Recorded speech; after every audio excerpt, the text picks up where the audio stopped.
السلام عليكم ورحمة الله وبركاته. ازيكم يا شباب؟ عاملين ايه؟ اتمنى يا رب تكونوا بخير. باذن الله هندخل النهارده على حل الدرس الثالث، درس المثال. ولكن قبل ما نبدا صلى على النبي عليه افضل الصلاه والسلام.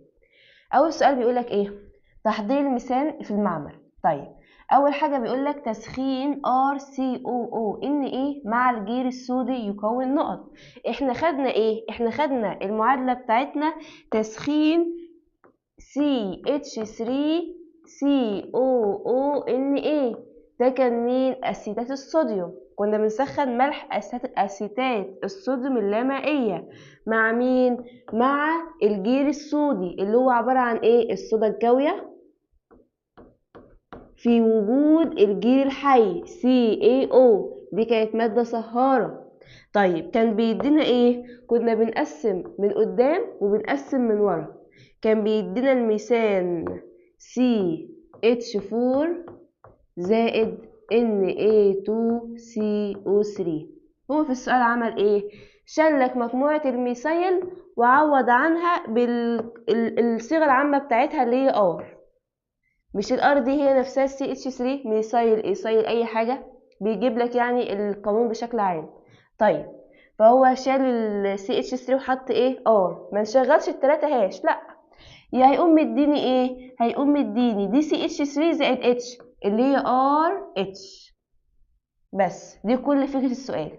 هيديني ار اتش زائد Na2CO3. تمام؟ طيب، السؤال اللي بعده بيقول لك ايه؟ تتشابه طريقة تحضير غاز الميثان في المعمل مع طريقة استخلاص الألمنيوم في الصناعة في أن كلاهما. حتى يقول لي أنا ماليش دعوة، ما خدتش الألمنيوم لسه، ما خدناهاش. هقول لك ماشي، ما خدناهاش، بس أنت يعني شوف الاختيارات كده. غاز الميثان في المعمل ده إيه من هنا؟ هل إحنا كنا بنقول عليه عملية أكسدة؟ لأ. كنا بنقول نستخدم فيه مادة صهارة. يا جدع أنا لسه قايلك الكلمة دي دلوقتي. اللي احنا بنستخدم فيه مادة صهارة اللي هي مين؟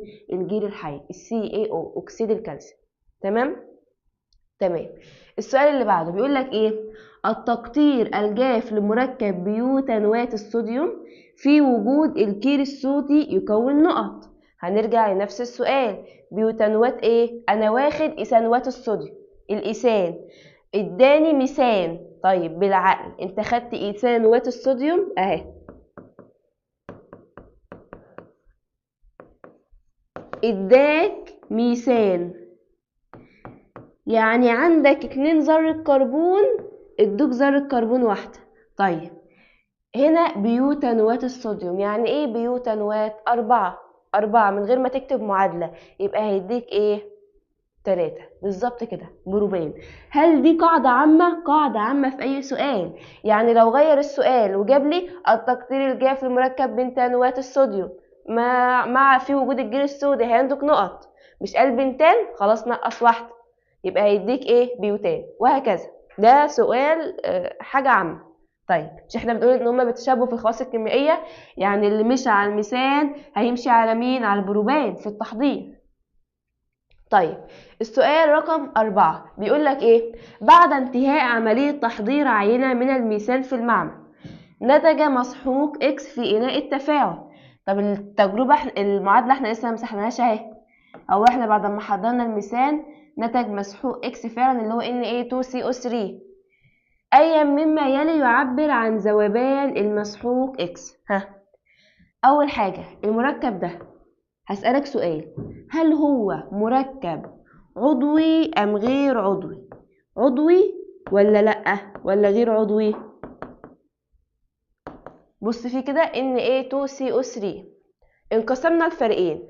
حد قال إن في كربون أهو فده مركب عضوي وبصم بالإجابة كده بالخمسة. حد بص كده وقال لي لأ ده مركب غير عضوي. قلت له ليه مركب غير عضوي؟ قال لي عشان بسبب وجود مجموعة الكربونات CO3. فطالما في كربونات يبقى هو مركب غير عضوي. هقول له كلام جميل. يبقى احنا كده توصلنا ان المسحوق اكس ده مركب غير عضوي. طيب، هل المركبات غير العضوية بتذوب في الماء؟ كانت بتذوب في الماء عادي.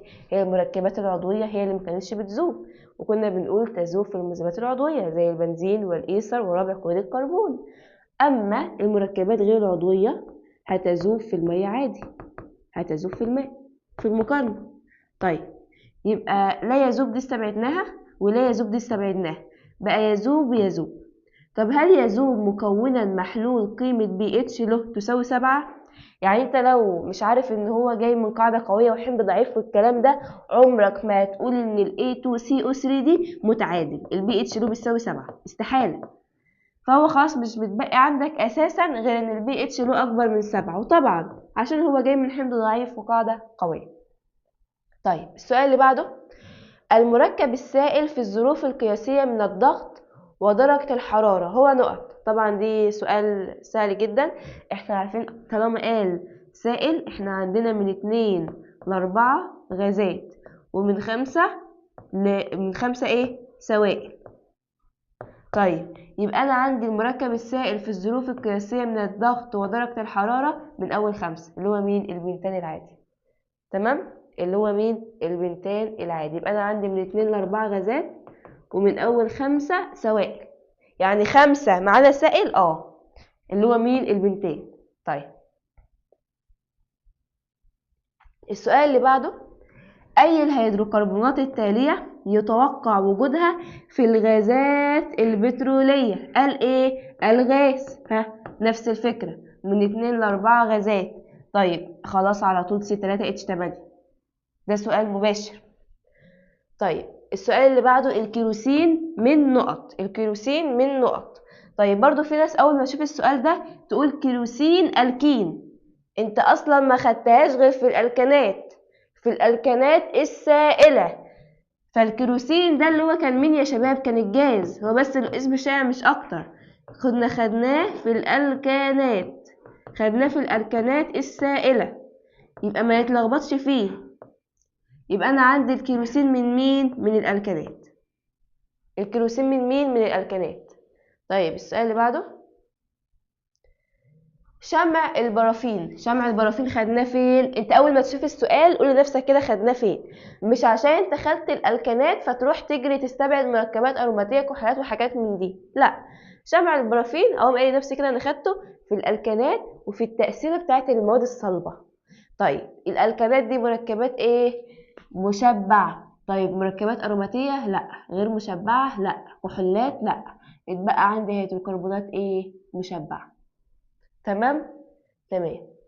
طيب تذوب البرافينات في نقط. هي البرافينات دي عبارة عن ايه؟ عبارة عن ألكان، من الألكانات هي البرافينات. وانا عندي اي مركب عضوي بيذوب في مذيبات عضوية زي مين؟ بنزين، إيثر، رابع كلوريد الكربون. طب السؤال هنا بيعتمد على ايه؟ بيعتمد ان انت عارف رمزهم، عارف رمز البنزين وعارف رمز الإيثر وعارف رمز رابع كلوريد الكربون. طيب ميه؟ لا احنا قلنا ما بتذوبش في الميه. طيب في NaCl؟ يا عم مفيش الكلام ده. C6H6 ده مين؟ ده البنزين. ده مين؟ ده البنزين. يبقى هي بتذوب في المذيبات العضوية زي البنزين والإيثر ورابع كلوريد مين؟ الكربون. طيب السؤال اللي بعده رقم 10 بيقولك ايه؟ أي مما يأتي يقل عند زيادة عدد ذرات الكربون في الألكانات. يبقى أنا هنا العلاقة بين ايه؟ بين زيادة عدد ذرات الكربون في الألكانات وايه؟ وحاجة من دول، علاقة عكسية. يعني ايه اللي بيحصل؟ كلما زاد عدد ذرات الكربون ايه اللي هيحصل ليه بقى؟ للكتلة المولية؟ لا والله مش هتقل، ده الكتلة المولية هتزيد في الزيادة. عدد الايزومرات؟ لا يا عم، انت كل ما عندك عدد ذرات الكربون بتزيد بتقدر تفرع اكتر، فعدد الايزومرات هيزيد. قابلية الاشتعال؟ قابلية الاشتعال هنا هي اللي هتقل. طب ليه؟ بص يا سيدي، انت عندك كل ما كان المركب صغير، كل ما كان المركب صغير مثلا عبارة عن كربونية واحدة، ايه اللي هيحصل؟ النواتج بتاعته هيدي نواتج بسرعة، التكسير هيبقى سهل، فهيطلع نواتج قابلة للاشتعال. على عكس المركب مثلا يكون كبير، مثلا C10H22، اي مثال يعني مركب كبير، ده لا هيكون اقل في الاشتعال. ليه يا عم بقى؟ اقعد بقى فككه ويكسر الرابط فيه متماسك قوي، قوة الجذب فيه اكبر من المركبات الاقل في عدد ذرات الكربون. فعشان كده دي العلاقة الوحيدة اللي هتبقى علاقة ايه؟ عكسية. يبقى انا عندي كده ممكن اعمل علاقة بين عدد ذرات الكربون وقابلية الاشتعال، ان هي علاقة ايه؟ عكسية. طيب السؤال رقم 11 بيقول ايه؟ اي مما يلي يعبر عن درجات غليان الافراد الثلاثة الاولى من الالكانات. طبعا انا عارف ان الافراد الثلاثة الاولى من الالكانات غازات. طيب الغازات درجة غليانها بالسالب ولا بالموجب؟ ده مش سؤال، احنا عارفين ان الغازات درجة غليانها بالسالب، يبقى اي موجب مع السلامة، فتبقى عندي دي وتبقى عندي دي. طيب كلما زاد عدد ذرات الكربون ايه اللي هيحصل لدرجة الغليان؟ هتزيد. فاكرة لما كنا بنقول مثال الفرخة؟ عندك فرخة 2 كيلو و 3 كيلو، مين اللي هيبقى درجة غليانها اعلى؟ ال 3 كيلو. فهي نفس الفكرة، ايه اللي هيحصل لدرجة الغليان؟ هتزيد. طيب سالب 160 بقت سالب 89، كده زادت؟ ما هي بالسالب يبقى كده زادت، يبقى الإجابة بتاعتنا رقم كام؟ ج. السؤال رقم 12 بيقول لك ايه؟ الزيادة في عدد ذرات كربون الألكانات يتبعها نقط انخفاض في درجة الغليان. لا طبعا، ده احنا قلنا في الشرح وقلنا دلوقتي بيتبعها زيادة في درجة الغليان. انخفاض قابليتها للتطاير، كلما زاد عدد ذرات الكربون ان هي تتطاير بيقل. فعلا، وشرحناها شرح وصف الحس. طيب السؤال رقم 13، اي المركبات التالية درجة غليانه هي الاكبر؟ عايز درجة غليانه الاكبر. اما يجيلك السؤال ده طبعا بنرتب على حسب ايه؟ عدد ذرات الكربون. طيب انا عندي البيوتان C4، الاوكتان C8، البروبان وفي تفرعات C3، البيوتان وفي تفرعات C4. احنا طبعا عارفين ان المستقيمة اعلى في درجة الغليان، فخلاص بص انت تقوم كاتبهم قدامك كده وتاخد ايه؟ اكتر رقم او اكتر عدد ذرات كربون مستقيم، اللي هو طلع معاك الاوكتان العادي. ما تفكرش، ما تقعدش ترسم تفرعات، كده كده التفرعات هتبقى اقل بدرجة الغليان. طيب السؤال رقم 14 نفس الفكرة، اي المركبات التالية درجة غليانه هي الاقل؟ درجة غليانه هي الاقل هنعكس، هنختار اقل عدد ذرات كربون. هكسان عادي C6، بنتان عادي C5، بيوتان C4، بروبان C3. يبقى من غير ما افكر اختار اللي فيها البروبان. يعني فيها بروبان وكمان متفرعة؟ لا ده انتي هختارك وش، عشان احنا عارفين ان المتفرعة اقل في درجة الغليان من مين؟ من المستقيمة. يبقى المتفرعة أقل في درجة غليان من مين؟ من المستقيمة، ولكن إذا تساووا في الكتلة المولية.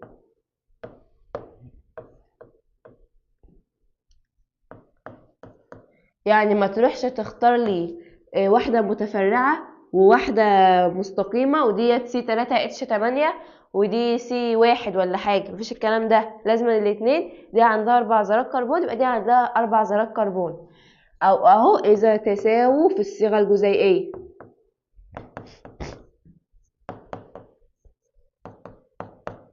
طيب السؤال اللي بعده، أي الأشكال التالية يعبر عن جزيئات ألكان غازي؟ مش عارفة هو بيحب يجيب لكم في كتاب الامتحان النماذج دي ليه.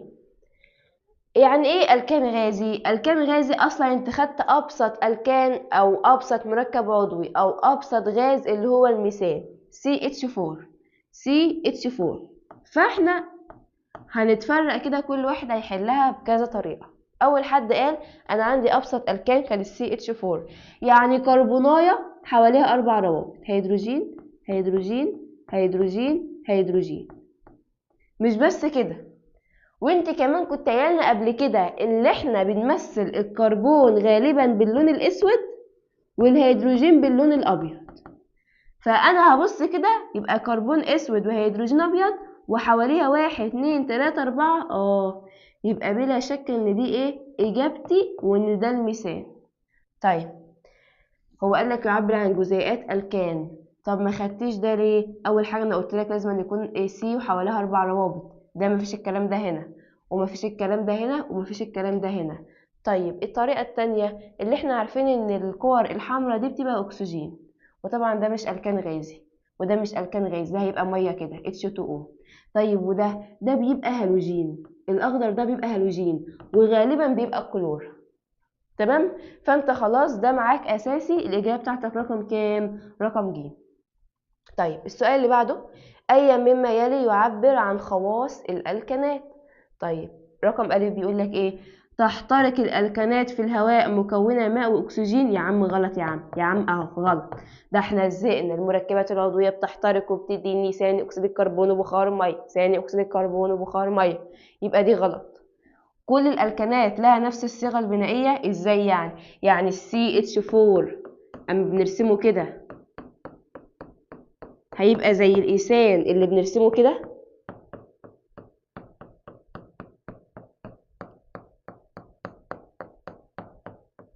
فيا عم غلط مره تانية.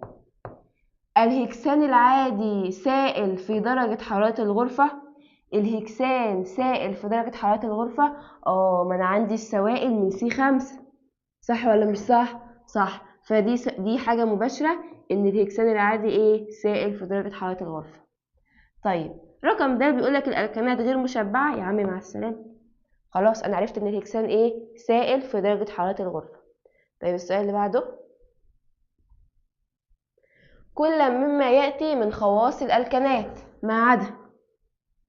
رقم 1 بيقولك يذوب عدد قليل منها في الاسيتون. بص يا سيدي، الاسيتون ده مركب عضوي، هناخده قدام شويه. الاسيتون اللي هو بتاع اللي احنا بنشيل بيه المانيكير والحاجات دي، فهو مركب عضوي. طيب هو بيقول لك يذوب عدد قليل منها في الاسيتون. احنا قلنا ان المركبات العضويه بتذوب في المذيبات العضويه، والاسيتون يعتبر مذيب عضوي، فمش عدد قليل منها ولا حاجه، لا كتير بيدوب، فالاجابه دي غلط. طيب نتاكد، هل تعتبر خامله نسبيا؟ صح. جميعها قابلة للاحتراق. بتدينا ثاني أكسيد الكربون وبخار المية، وبتدينا ثاني أكسيد الكربون وبخار المية. قد تكون في صورة صلبة أو سائلة أو غازية. حصل. يبقى أنا عندي الإجابة بتاعتي رقم إيه؟ رقم أ. كده كده حتى لو مش عارف معلومة الأسيتون فأنت أكدت على الثلاث اختيارات التانيين، أنت عارفهم عن ظهر قلب يعني. طب السؤال اللي بعده بيقولك غاز عديم اللون ينتج عن خليط من غازي الكلور والبروبان معرضين لضوء الشمس المباشر. ما الغاز المتصاعد من هذا التفاعل؟ طبعا دي مباشرة جدا، خدناها كده بالنص اللي احنا كنا بناخد المثال مثلا CH4 واروح اكلوره بCl2، عملية استبدال في وجود اليو في او 400 درجة كان بيديني ايه؟ كان بيديني CH3Cl بلس HCl. هو ده الغاز اللي كان بيطلع عندي في الاربع معادلات، غاز كلوريد الهيدروجين. غاز مين؟ كلوريد الهيدروجين. يبقى الغاز المتصاعد مفيش غيره مين؟ كلوريد الهيدروجين. يبقى اجابتك رقم ج. طيب السؤال رقم 19، يمكن إجراء عملية تكسير حراري حفزي للمركب الذي صيغته الكيميائية نقط. ايه ده؟ هو جايب لي صيغته الكيميائية نقط ليه؟ هي هتفرق؟ انت مش كنتي قايله لنا اي حاجة؟ بس اي حاجة الكان، اي حاجة الكان، يعني مثلا ما يجيبلكش الكيت ويقول لك اعملوا تكسير حراري حفزي. ده احنا كنا بنحول الالكان لمركبات صغيرة اللي هي الكين والكان صغير، صح ولا مش صح؟ طيب تعال نبص معانا كده، اي الكين هنستبعده. مع السلامه. 3 اتش 6 يا عم مع السلامة، في تاني الكين سي 6 اتش 12 مع السلامة، اتبقى سي 6 اتش 14 وسي 3 اتش 8. طيب تعالى وليكن السي 3 اتش 8 هنعمل لها تكسير حراري حفزي في وجود ضغط ودرجة ايه حرارة وعوامل حفازة. ايه اللي هيحصل؟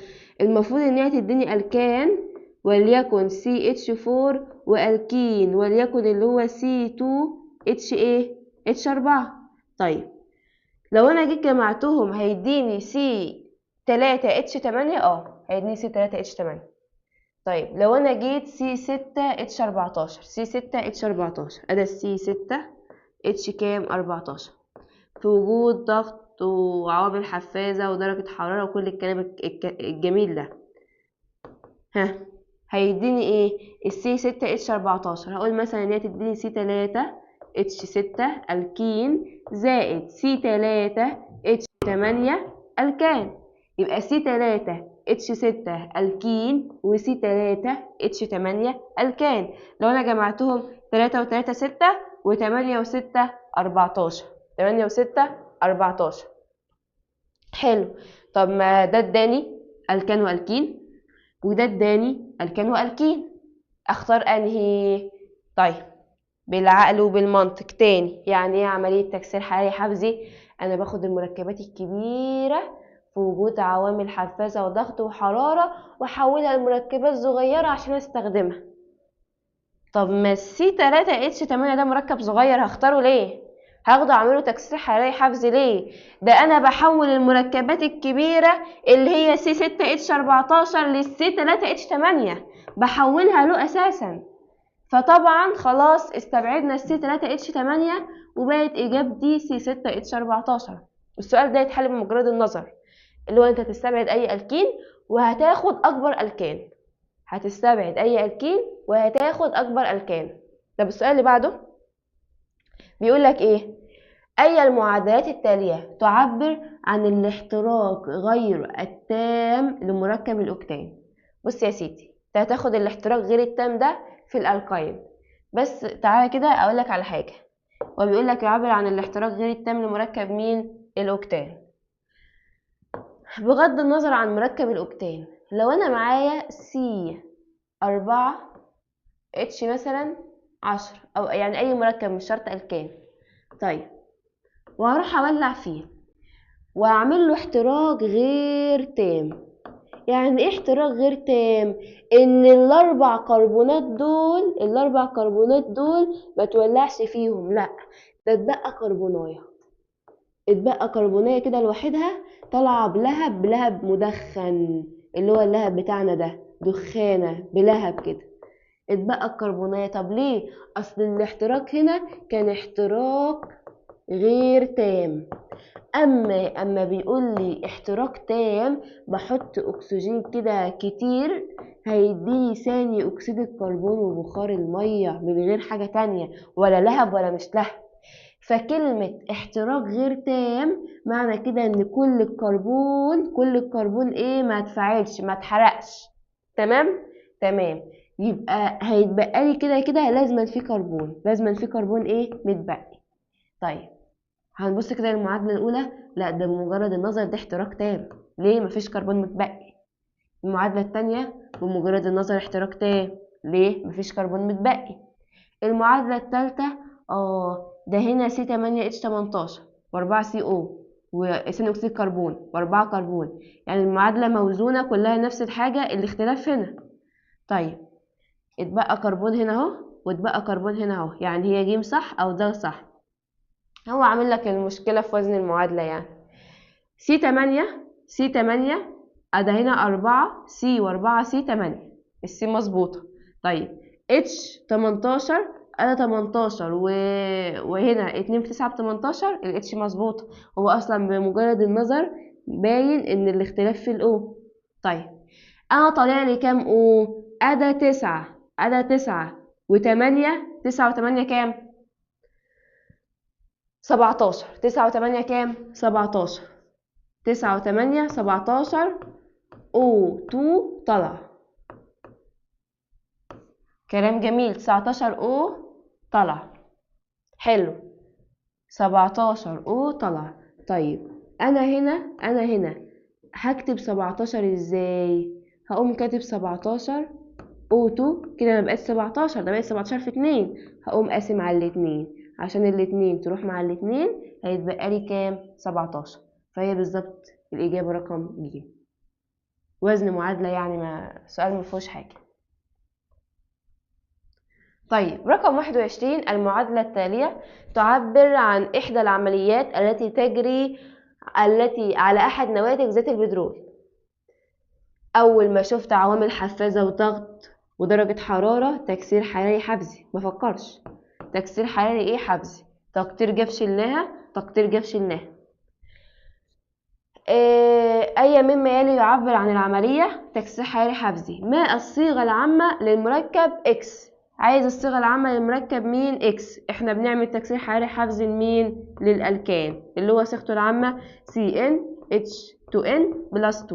يبقى خلاص الإجابة معايا رقم ج.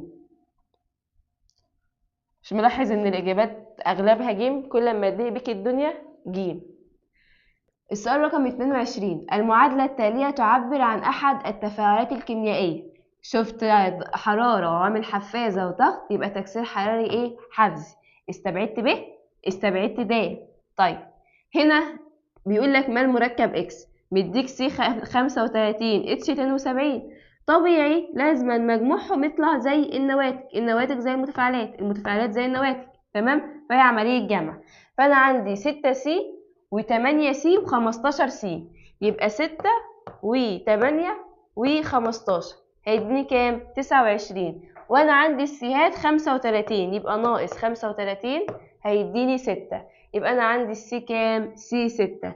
طيب الاتش 72، هنا 2 في 6 ب12 و2 في 8 ب16، يبقى 12 زائد 16 زائد 30 هيديني 58 ناقص الأساس اللي هو 72 هيديني 14. بقى الإجابة بتاعتي تكسير حراري حفزي C6H14. تمام؟ يعني السؤال التكسير الحراري الحفزي ده ما ينفعش يضيع منك في الامتحان، بيبقى من أسهل الأسئلة. السؤال رقم 23، بعد إجراء عملية التقطير التجزيئي لزيت البترول، بفصل يعني، يمكن تحويل الهيدروكربونات طويلة السلسلة إلى بروبان. يعني أنا بحول من كبير لصغير عن طريق خامس تقريبا سؤال يقابلنا، تكسير حراري حفزي. طيب اللي بعد كده السؤال رقم 24، ينتج عن التكسير الحراري الحفزي لمركب اللي قدامنا ده 3 مركبات مختلفة. ده ألكان صح؟ ده ايه؟ ألكان. أي مما يلي يمكن أن يعبر عن هذه المركبات؟ والله أنا عارف اللي أنا لو أخدت الألكان عملت له تكسير حراري حفزي هيديني ألكان وألكين، لازم ألكان وألكين. طب الإجابة رقم 1 هكسان إيثاين ألكين، لا غلط، مع السلامة. طيب أوكتان ألكين ألكين، غلط، أنا قلت ألكان وألكين. بيوتان ألكين وألكان، دي ممكن تبقى صح. طب هكسان وواحد بيوتين وإيثين، طب دي ولا دي؟ تعالى نشوف. يبقى احنا الإجابة بتاعتنا رقم د. ليه؟ هو حدد لي هنا المركبات بالظبط ايه، وما حسبتهم طلع فعلا زي ده. لكن هنا السؤال ده ما بتاخدش فيه وقت كده، انت اصلا اول ما تشوف الحاجة مديك نواتج بتروح تكتبها على طول. بس انا بس حبيت اوضح لك احنا ليه ما ينفعش ناخد بيوتان والكين والكان. تمام؟ لانها انت بمجرد النظر والله صح، بيوتان ده الكان وممكن ناخد الكين والكان، بس هي الفكره ان هي بتبقى ايه؟ الكان والكين والكين، كل ما تكسر لالكين بيبقى افضل، بيبقى الاحتمال بيبقى صح اكتر. طيب السؤال رقم 25 بيقول لك المخطط التالي يوضح نواتج إحدى عمليات التكسير الحراري الحفزي. ده احنا مش هنخلص بقى. بيقول لك هيدروكربون طويل السلسلة، المادة B كتلتها المولية 24، والمادة Q مستخدمة كوقود للسيارات. هو مين اللي احنا كنا بنستخدمه كوقود للسيارات؟ الألكان. اللي هو كان مين يعني؟ الجازولين. فهو كان مين؟ كان ألكان. يبقى المادة Q ألكان. جايب لك المادة كيو ايثين لا، المادة كيو اوكتان احتمال، المادة كيو اوكتين لا، ايثين لا، يبقى انت خلاص اوريدي الاجابة بتاعتك رقم ج. اتأكد. قال لك المادة بي كتلتها المولية 28 جرام على المول، هل السي اتش 2 اللي هو الايثين C2H4 الايثين كتلته المولية 28، 2 في 12 ب24 زائد 4 فعلا 28، يبقى انا كده اجابتي صح 100%. السؤال اللي بعده، يتفاعل الميثان مع الكلور في سلسلة من تفاعلات الاستبدال. طبعا احنا عارفين ان تفاعلات الالكانات تفاعلات استبدال. اي مما يلي يدل على درجة غليان كل من الميثان والناتج الرئيسي النهائي. هو الميثان ده غاز ولا مش غاز؟ الميثان ده غاز، يعني درجة غليانه سالب ولا موجب؟ سالب، يبقى اي موجب مع السلامة. ها طيب الناتج النهائي في المعادلة دي اللي احنا لسه كاتبينها من شوية، كان اخر ناتج معانا هو عايز على خطوة واحدة، اللي هو كان رابع كلوريد الكربون اللي هو CCl4 في تفاعلات الاستبدال يا دكاترة. طيب هو ده كان عبارة عن ايه؟ ده كان عبارة عن ايه؟ سائل. طيب هي الفكرة ايه؟ بص،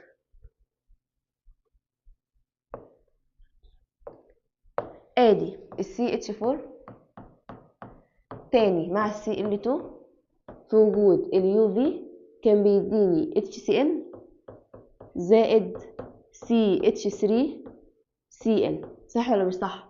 صح. ده اتحول من غاز لايه؟ لسائل، وهكذا. مش احنا مشينا باقي الخطوات كده؟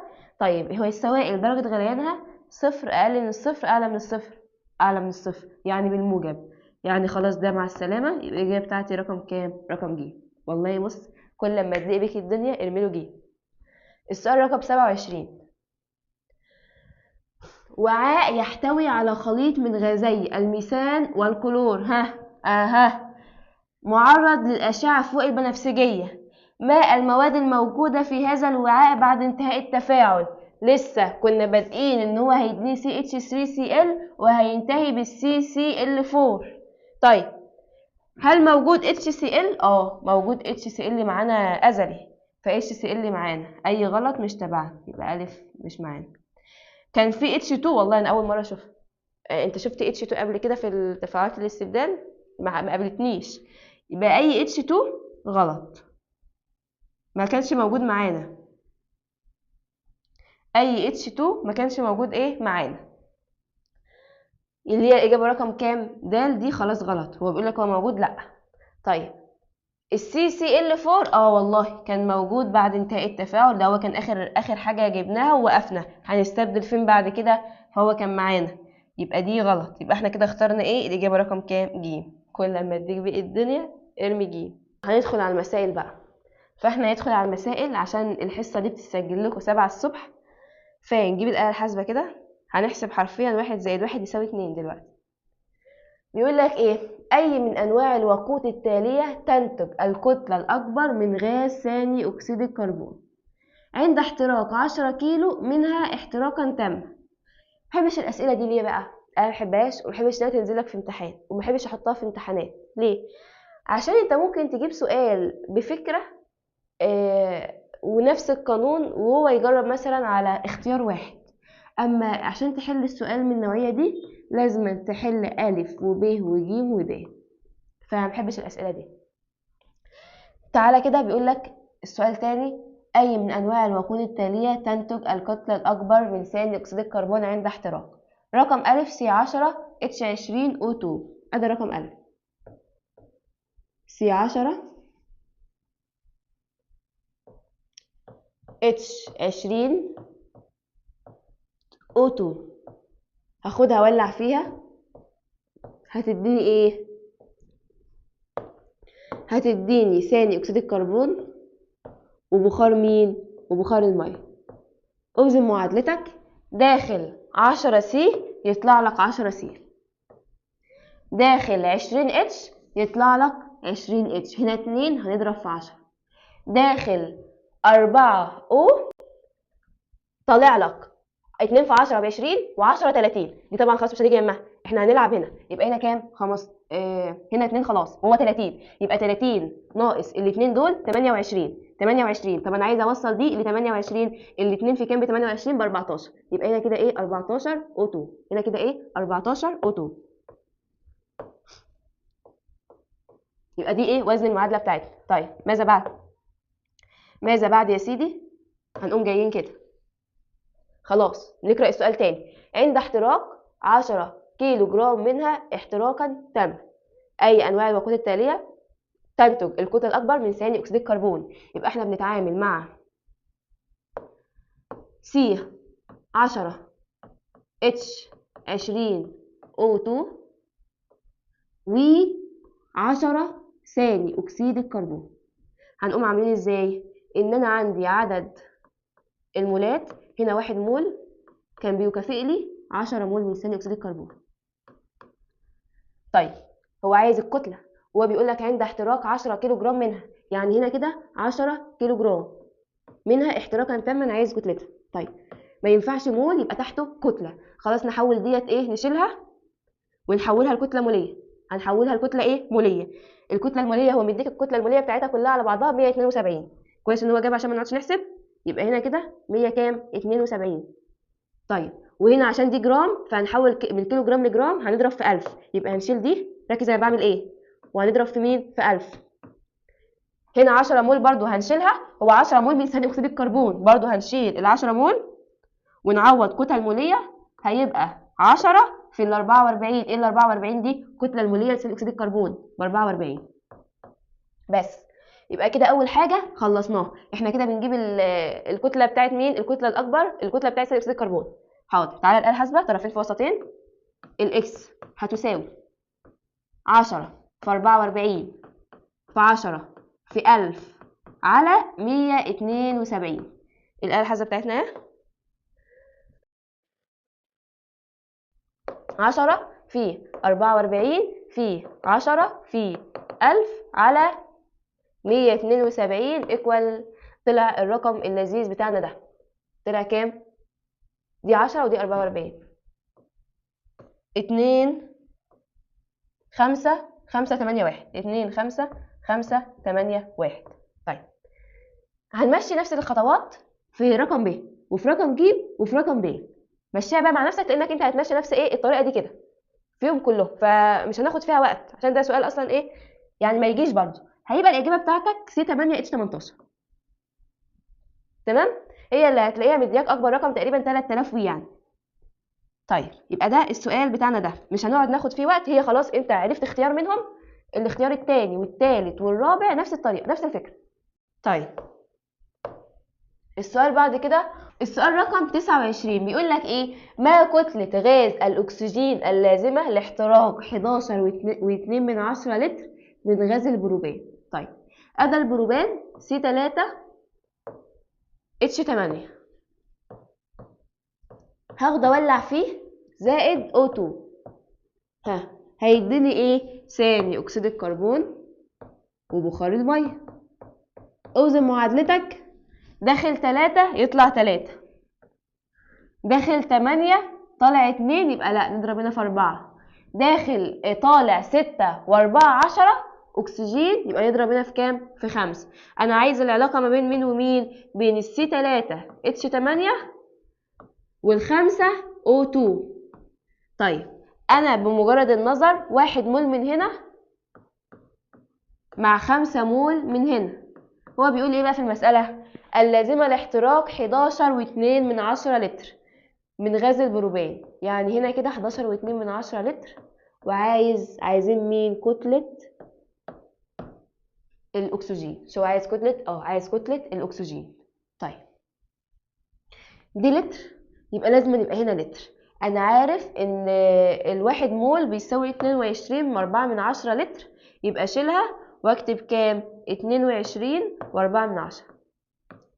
طيب هنا مول وهنا انا عايز بالجرامات، يبقى انا هنا عايز كتله موليه. لا، يبقى اجيب الكتله الموليه بتاعه الاكسجين اللي هي 2 في 16 في 5، هتطلع معاك ب160. هتطلع معاك ب160، يبقى دي 160. طرفين في وسطين، يبقى الإكس هيساوي 11.2 في 160 على 22.4. تعالى نجيب الآلة الحاسبة. 11.2 في 160 على 22.4 طلعت معايا ب80. الحمد لله 80 موجودة في الاختيارات اهي. بس رقم 30، يمكن حساب حجم غاز الأكسجين اللازم لاحتراق كذا بغاز البيوتان. أتى البيوتان C4 H كام؟ H10 بيوتان. هاخد أولع فيه، هيديني ثاني أكسيد الكربون وبخار مين؟ المية. داخل 4 يطلع لي 4، داخل 10 هيدروجين يطلع لي 10 هيدروجين، هنضرب هنا في 5، طالع لي 5 و8 أكسجين. 5 و8 كام؟ 13. يبقى هنا 13 أكسجين. طب ينفع كده؟ لا، هنقسم على الاتنين عشان الاتنين تروح مع الاتنين. طيب هو بيقول ايه بقى؟ اللازم لاحتراق 5.8 جرام من غاز البيوتان. هنا كده طالع لي كام؟ 5.8 جرام من غاز مين؟ البيوتان. طيب هو أنا 1 مول مع كام؟ مع 13 على 2 مول من الأكسجين، صح؟ طيب هو أنا مش ممكن أجيب عدد المولات بتاعة C4 H10؟ كتلة المادة على الكتلة المولية اللي هي بتساوي ايه؟ كتلة المادة اللي هي 5.8 على الكتلة المولية اللي هو مديهاني، هيبقى 4 في 12 زائد دي 10 زائد 10. 4 في 12 ايه؟ زائد 10. هو عامل لك هنا 1 في 10، تمام؟ يعني مبدئيا كده مفيش 2. طيب هو مديك، هو عايز الحجم، والحجم احنا عارفين بايه؟ باللتر. طب انت عندك هنا مول، لا يبقى اضرب 13 على 2 في 22.4 زي ما احنا عاملين في المسألة اللي قبلها. طيب هيبقى ايه؟ في 13 على 2 في 22.4. اجابتك رقم ب. تمام؟ دي نفس فكرة المسألة اللي قبلها. طيب السؤال اللي بعده بيقولك ايه؟ عند احتراق الكامل لعينة من أحد الهيدروكربونات يتكون 11 جرام من غاز ثاني أكسيد الكربون، 9 جرام من بخار المية. ما الصيغة الجزيئية لهذا الهيدروكربون؟ هو مديك كتلة وكتلة ومديك حاجات تجيب منها كتلة مولية. عايز صيغة جزيئية يعني عايز عدد المولات. هنجيب عدد المولات لمين؟ لثاني أكسيد الكربون، كتلة المادة اللي هو مديهاني على الكتلة المولية اللي هي ب44. يبقى كام؟ 11 على 44 غالبا بربع. هنتأكد دلوقتي. عدد المولات لبخار المية هتساوي كتلة المادة اللي هي 9 على الكتلة المولية للمية اللي هي 16 و2 18، ودي هتبقى بنص. تعالى نتأكد كده من بتاع ثاني أكسيد الكربون. 11 على 44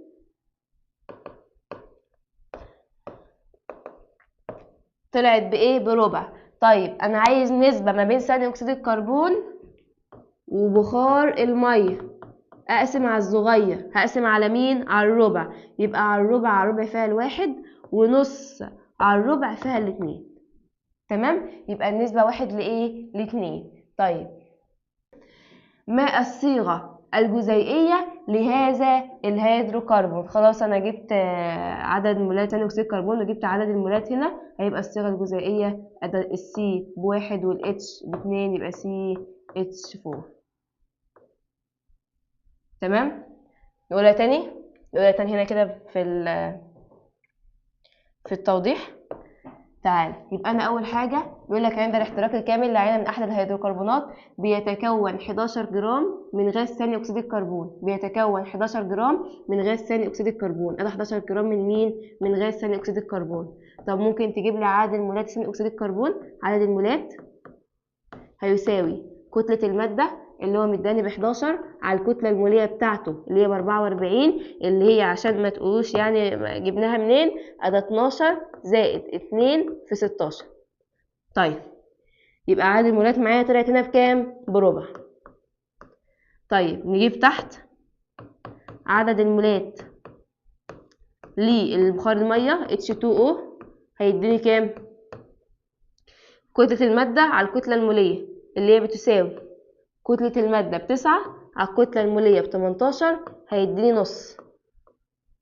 يبقى النسبة من هنا لهنا قلنا هنقسم على الصغير، ربع على الربع فيها الواحد، يبقى ثاني أكسيد الكربون 1 مول. والمية 2 مول، 2 مية. تمام؟ والمية كام؟ 2 مية. فبيقولك ما الصيغة الجزيئية لهذا المركب؟ انت عندك 1 سي و4 اتش، يبقى CH4. فهمت جبناها منين؟ قلناها باختصارا وشرحا توضيحيا عشان اللي ما فهمش. طيب السؤال رقم كام؟ 32. يتفاعل احد الهيدروكربونات مع الفلور. طبعا المعادله دي CXH6 زائد 2F2 اداني CXH4F2. ايه ده ايه اللي حصل؟ ده حصل هنا استبدال. ايه اللي حصل؟ حصل اللي انا شلت هيدروجينتين بقت 6 بقت 4 وحطيت مكانها 2F2. يبقى حصل ايه؟ استبدال. حصل ايه؟ استبدال. يبقى انا فين؟ في الالكان. بيقولك التفاعل الحادث من نوع الاضافه. الاضافه ده هتاخده الدرس الجاي، الكين والكان لا. غير مشبع يا عم لسه قايل لك الكان استبدال. الصيغه الجزيئيه للهيدروكربون المستخدم C3H6 استحاله. ليه؟ عشان انا قايل لك ان هو الكان وله الصيغه العامه CnH2n زائد 2. يلزم لحدوث هذا التفاعل UV. طبعا ده تفاعل هلجنه. 33 مش تبعنا خلاص، احنا عرفنا فهمنا النظام. 34 بيقول لك ايه في 34 اي مما يلي يعبر عن التصنيف الصحيح لاحد تفاعلات الالكانات. عايز التصنيف الصحيح لتفاعلات مين؟ الالكانات. طيب اول حاجه ده هدرجه حفظيه C3H6 بقت C3 زائد هيدروجين C3H8. والله هي هدرجه بس مش حفظيه. فين العوامل الحفازه؟ السهم فاضي، يبقى دي غلط. وبعدين اصلا الالكانات ما بتتفاعلش غير بالاستبدال، يعني انت تلقائي هتختار رقم د. طيب اضافه؟ والله مش اضافه. الاضافه دي في الالكين وفي الالقايل هتاخدها قدام. هلجنه؟ هو فيها هلجنه فعلا. الالكانات لها الجنه. طب تعالى كده CH4 زائد 2Cl2 بذمتك كان يتاكل عك ده؟ واصلا كان فيه UV او 400، فدي غلط. يبقى اول ما اشوف استبدال ما افكرش. السؤال رقم 35 من المخطط التالي C8H18 حصل لها حاجة ادتني بيوتان وبيوتين. ده حصل لها ايه؟ والله العظيم ابصم بالعشرة. تكسير حراري حفزي. هو اللي الالكان بيتحول لالكان والكين، يبقى تكسير حراري حفزي تكسير حراري حفزي. ده غلط وده غلط. طيب وبعدين البلمرة بياخد ده يديك نواتج كبيرة مش نواتج صغيرة. طيب حصل حاجة قام مديني ثاني اكسيد الكربون. انا خدت الالكان عملت فيه حاجة اداني ثاني اكسيد الكربون وبخار مية، خدته ولعت فيه، يبقى احتراق يا دي يا دي. ودي كده كده كانت دي غلط دي غلط دي غلط. خلاص الاجابة بتاعتي رقم كام؟ رقم ج. طيب السؤال رقم 36 كل مما يلي مركبات يمكن تحضيرها من الغاز الطبيعي ما عدا نقط. تحضيرات الغاز الطبيعي احنا كنا خدنا اللي انا بقدر احضره من الغاز الطبيعي اللي هو الميثان CH4 بقدر احضر منه ايه؟ كلوروفورم. بقدر احضر منه الكلوروفورم. بقدر احضر منه الغاز المائي. حضرنا منه الغاز المائي. بقدر احضر منه رباعي كلورو ميثان اللي هو رابع كلوريد الكربون حضرته. طب بقدر احضر منه الايثاين. والله هو هيجي قدام اللي انا بقدر احضر منه الايثاين في وجود 1500 تبريد سريع. هاخد الميثان 1500 تبريد سريع هيديني ايه؟ الايثاين. طيب ورباعي كلورو ميثان اما احنا خدناها عملنا له هلجنه اداني رباعي كلورو ميثان. حضرت الغاز المائي بس هو ممكن احنا نختار هنا الاجابه الغاز المائي لسبب واحد بس، ان الغاز المائي مخلوط وليس مركب. تمام؟ لكن احنا حضرنا الحاجات دي كلها، حضرناها كلها. طيب السؤال رقم 37، الأهمية الاقتصادية للألكانات. ما الطريقة المستخدمة في تحضير الفريون؟ مش الفريون والله، ما خدناش غير في الألكانات استبدال. أي المواد التالية يؤدي تفاعلها إلى تكوين خليط غازي يمكن تحويله إلى وقود سائل؟ أنا كنت باخد المثال بخار مية 725 عوامل حفازة، كان بيدينا الإيه؟ الغاز المائي، يبقى الميثان وبخار المية. طيب السؤال اللي بعده، ما عدد مولات غاز الكلور اللازمة للتفاعل مع 1 مول من غاز الإيثان لتكوين 1 مول من المركب المستخدم في عمليات التنظيف الجاف؟ عملية التنظيف الجاف كنا بنستخدم فيها كام كلوراية؟ 3 صح؟ مش احنا كنا بنحتاج فيها 3 كلورات؟ يبقى انت بتحتاج 3 مول على حسب الاستبدال يساوي عدد المولات.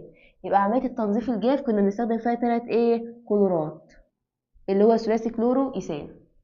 طيب يبقى احنا كده خلصنا الاختياري. كده خلصنا مين؟ الاختياري. عندي في السؤال أسئلة المقالي بقى.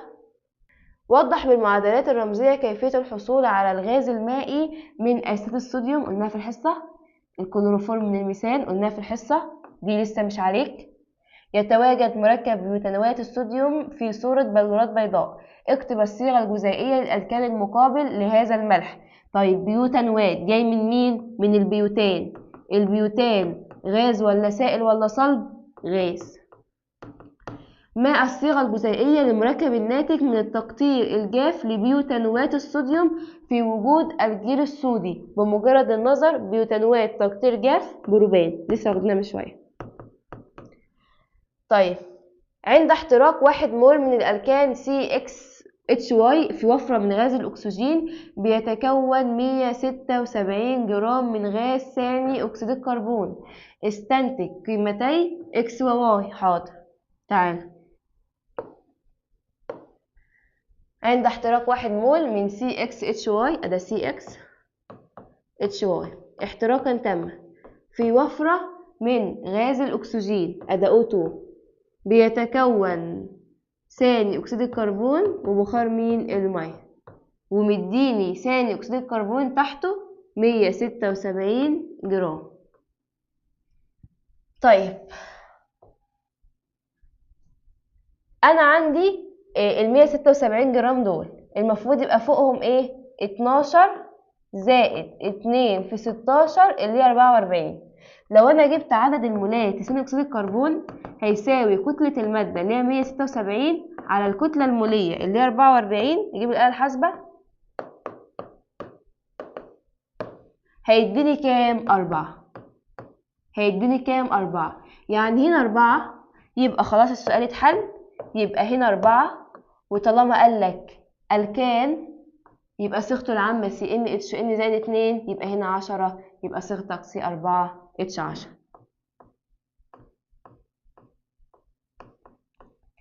المعادلة التالية تعبر عن أحد التفاعلات الكيميائية. ما نوع التفاعل الكيميائي الحادث؟ C10H22 ده ألكان، اتحول لألكان وألكين ومركب X، يبقى نوع التفاعل الحادث تكسير حراري حفزي. على كمية أسئلة كبيرة جدا. استنتج الصيغة الجزيئية للمركب X. عايزين الصيغة الجزيئية للمركب مين؟ X. حاضر. أدا 10 هنا 4 و2 6، متبقي C4. H22 خدنا 10 و4 14، يبقى 22 ناقص 14 هيطلع كام؟ 8. يبقى C4H8. شوف لو لاحظت من شوية قلت لك تنفع ألكين وألكين وألكان، يبقى الإجابة بتاعتنا C4H8. أيزومرات. خلاص. استنتج عدد مولات جزيئات الهالوجينات اللازمة للتفاعل مع 1 مول من الإيثان لتكوين 1 مول من الهالوثان. لو انت فاكر رمز الهالوثان 2 برومو 2 كلورو 1 و1 و1 ثلاثي فلورو إيثان. يبقى أنا عديت كام هالوجين؟ 5.